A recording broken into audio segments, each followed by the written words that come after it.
Bonsoir à tous, bienvenue à ce flash d'information. Les journées d'hommage au premier président de la République de Côte d'Ivoire, Félix Houphouët-Boigny, à l'initiative du RHDP, ont démarré dans la capitale politique ivoirienne. En marge de ces journées qui se poursuivent jusqu'à demain samedi, le président Alassane Ouattara, par ailleurs président du Rassemblement des Houphouëtistes pour la démocratie et la paix, a échangé ce vendredi avec la chefferie Baoulé Ayam Sokro. Le chef de l'État a évoqué les valeurs de paix et de rassemblement promues par le père de la nation ivoirienne. Il a donc appelé à l'union de tous les Houphouëtistes et assuré que les élections de 2020 se passeront très bien. Ces journées d'hommage, je rappelle, se tiennent dans le cadre de la commémoration du 26e anniversaire du décès du président Félix Houphouët-Boigny. Je vous propose un extrait de l'intervention du président Alassane Ouattara. Le président Houphouët était le père de tous les Ivoiriens, sans distinction. Sans distinction de région, sans distinction de race, sans distinction de couleur, de religion. C'était notre père à tous. Et nous devons continuer de garder cela en mémoire. Et il a tout fait pour que les enfants de Côte d'Ivoire, comme je le dis, sans distinction, restent ensemble. Donc je voudrais commencer par dire que nous tous, enfants du président Houphouët, devons continuer l'œuvre qu'il a commencée. Et c'est ce que vous voyez avec cette équipe qui est en place, qui comprend tous les enfants du président Félix Houphouët-Boigny. Et je voudrais dire que cela va au-delà du RHDP. Parce qu'en réalité, le RHDP comprend tous les enfants du président Félix Houphouët-Boigny. Et je suis d'accord avec ce que vient de dire Guess Bonsens, que c'est nécessaire que tous les enfants d'Houphouët-Boigny soient ensemble, maintenant et pour toujours.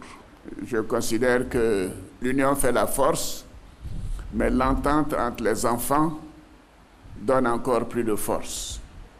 Donc je voudrais dire que, en ce qui me concerne, je considère que c'est très important que tous les enfants du président Félix Houphouët-Boigny se retrouvent ensemble dans le RHDP, puisque c'est ensemble que nous l'avons créé, et c'est ensemble que nous devons continuer de commémorer sa mémoire et de le remercier pour tout ce qu'il a fait pour notre pays. Et nous reviendrons dans les détails sur cette rencontre du président de la République avec la chefferie Baoulé Ayam Sokro. Toujours ce vendredi matin, à son cabinet, le procureur de la République, Christophe Richardou, a reçu une forte délégation de la Haute Autorité pour la bonne gouvernance.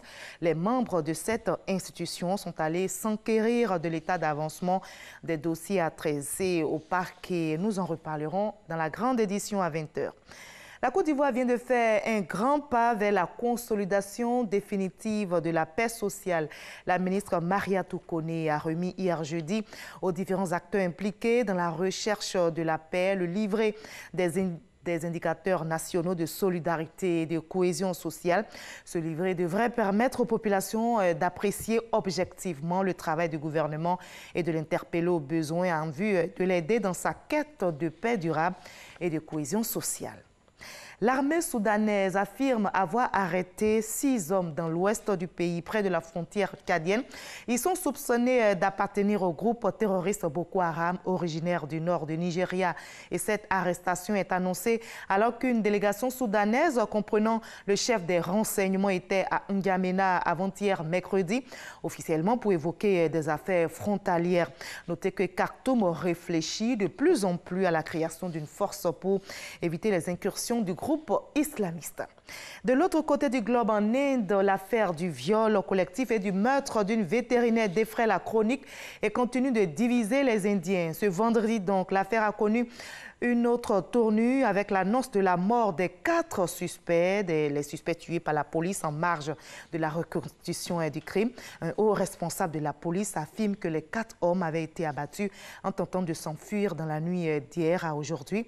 Et les 4 suspects, je rappelle, avaient été arrêtés la semaine dernière et inculpés pour le viol et le meurtre d'une vétérinaire âgée de 27 ans et dont le corps a été brûlé. On va se retrouver à 20h pour la grande édition, mais juste après ce Flash Info, suivez l'info régionale pour avoir toutes les nouvelles de nos régions ici en Côte d'Ivoire. À tout à l'heure.